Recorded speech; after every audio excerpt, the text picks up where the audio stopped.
Friends, कैसे हैं आप सब। के S R academy commerce institute के यूट्यूब चैनल पर एक बार फिर से आपका हार्दिक स्वागत है। आज के लिए मैं आपके एक नया वीडियो लेकर आया हूं, जिसके अंदर हम आज कवर करेंगे कंटीजेंट एसेट्स और कंटीजेंट लायबिलिटी क्या होता है और इसके बीच में क्या डिफरेंस है। सर, हम अकाउंट्स कवर करते हैं। अकाउंट्स के अंदर हम लाइबिलिटीज और एसेट्स के बारे में बहुत अच्छी तरह से जानते हैं। ये दोनों बैलेंस शीट्स के एक पार्ट है।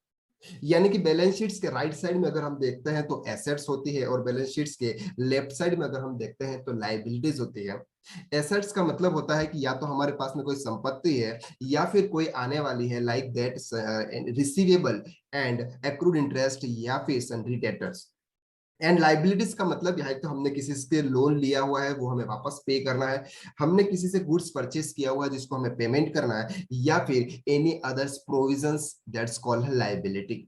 तो लाइबिलिटी और एसेट्स तो सिंपल हमको समझ में आता है, लेकिन एक वर्ड्स यहाँ पर और ऐड हो जाता है जिसको हम बोलते हैं contingent assets and contingent liability. Contingent assets and contingent liabilities का सिंपल सा मतलब आपको एक वर्ड्स के अंदर ये बताया है कि ये होता है सर अनसर्टेनिटी।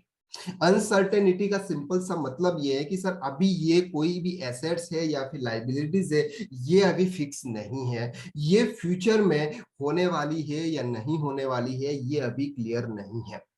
और ये कैसे होता है सर? पास्ट इवेंट से होता है। पास्ट इवेंट का मतलब हम यहाँ पे फॉर एग्जाम्पल के साथ समझते हैं कि हमने क्या किया था सर, किसी पार्टी से गुड्स परचेज किया था और वो गुड्स हमें सही नहीं लगा और वो गुड्स का पेमेंट हमने रोक दिया। और सामने वाली पार्टी ने, जिससे हमने हमसे परचेस किया था, उस पार्टी ने हमारे ऊपर केस कर दिया और कोर्ट के अंदर वो केस चल रहा है। यानी कि हमें वो अमाउंट पे करना है या नहीं करना है, ये कोर्ट डिसाइड करेगा, लेकिन अभी फिक्स नहीं है कि हमें पे करना है या नहीं करना है। तो ये जब कोर्ट डिसाइड करेगा कि हमें पे करना है या नहीं करना है, उसी को हम बोलते हैं कंटिजेंट लाइबिलिटी। और कंटिजेंट एसेट्स का मतलब एज इट इज, उसको आप ऑपोजिट मान ले कि हमने किसी को गुड सेल्स करा था और उन्होंने हमारा पेमेंट रोक दिया और हमने कोर्ट में केस लगा दिया। अब गवर्नमेंट या कोर्ट डिसाइड करेगा कि सामने वाली पार्टी से हमको पैसा मिलेगा या नहीं मिलेगा। उसको बोलते हैं अनसर्टेनिटी, यानी कि आने वाला है या नहीं आने वाला है, सबसे पहले तो ये डिसाइड नहीं है। अब आने वाला भी है तो कितना अमाउंट हमारे पास में आने वाला है, ये डिसाइड नहीं है। तो उसी को हम बोलते हैं कंटिजेंट एसेट्स और लाइबिलिटी।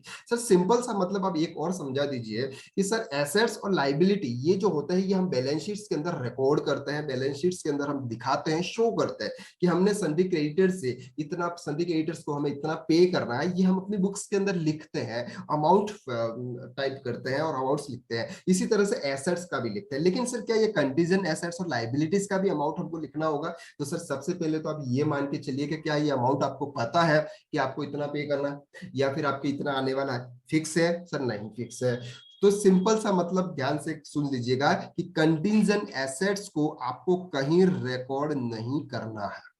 कंटिजेंट एसेट्स को आपको कहीं रिकॉर्ड नहीं करना है, लेकिन अगर आपकी लाइबिलिटी है, अगर आपकी लाइबिलिटी है तो उसे रिकॉर्ड नहीं करना है, उसको आपकी बैलेंस शीट के अंदर डिस्क्लोज करना है। डिस्क्लोज करने का रिकॉर्ड करने में डिफरेंस है।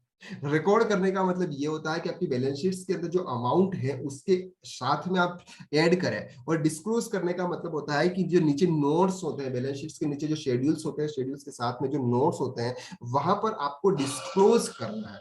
क्या करना है? वहां पर आपको डिस्क्लोज करना है कि ये ऐसी ऐसी चीज है, यहाँ पर हमको इतना पे करना पड़ सकता है। और ये अधिकतर कंपनी के केस में ज्यादा होता है। आई होप कि आपको कंटिजेंट एसेट्स और लाइबिलिटी बहुत अच्छी तरह से समझ में आ चुकी है। इसका बैलेंस शीट के ऊपर कोई इफेक्ट नहीं आने वाला है। अगर आपको अभी क्लियर नहीं है कि कितना अमाउंट आने वाला है या जाने वाला है, तो आपको कहीं रिकॉर्ड नहीं करना है। सिर्फ और सिर्फ आपको इसका एक डिस्क्लोज करना है अगर लाइबिलिटी है तो, और अगर एसेट्स है तो रिकॉर्ड करने की जरूरत नहीं है। So thank you so much. अगर आप इसी तरह के वीडियो चाहते हैं, अकाउंटिंग, टेली, ERP9 या टेली प्राइम्स या जीएसटी इनकम टैक्स की एक नई नई सीरीज लेकर मैं अभी आने वाला हूं, तो अगर आपने हमारे चैनल को सब्सक्राइब नहीं किया है तो जल्दी से जल्दी रेड बटन पर क्लिक कर इस चैनल को सब्सक्राइब कर लीजिएगा। Thank you so much.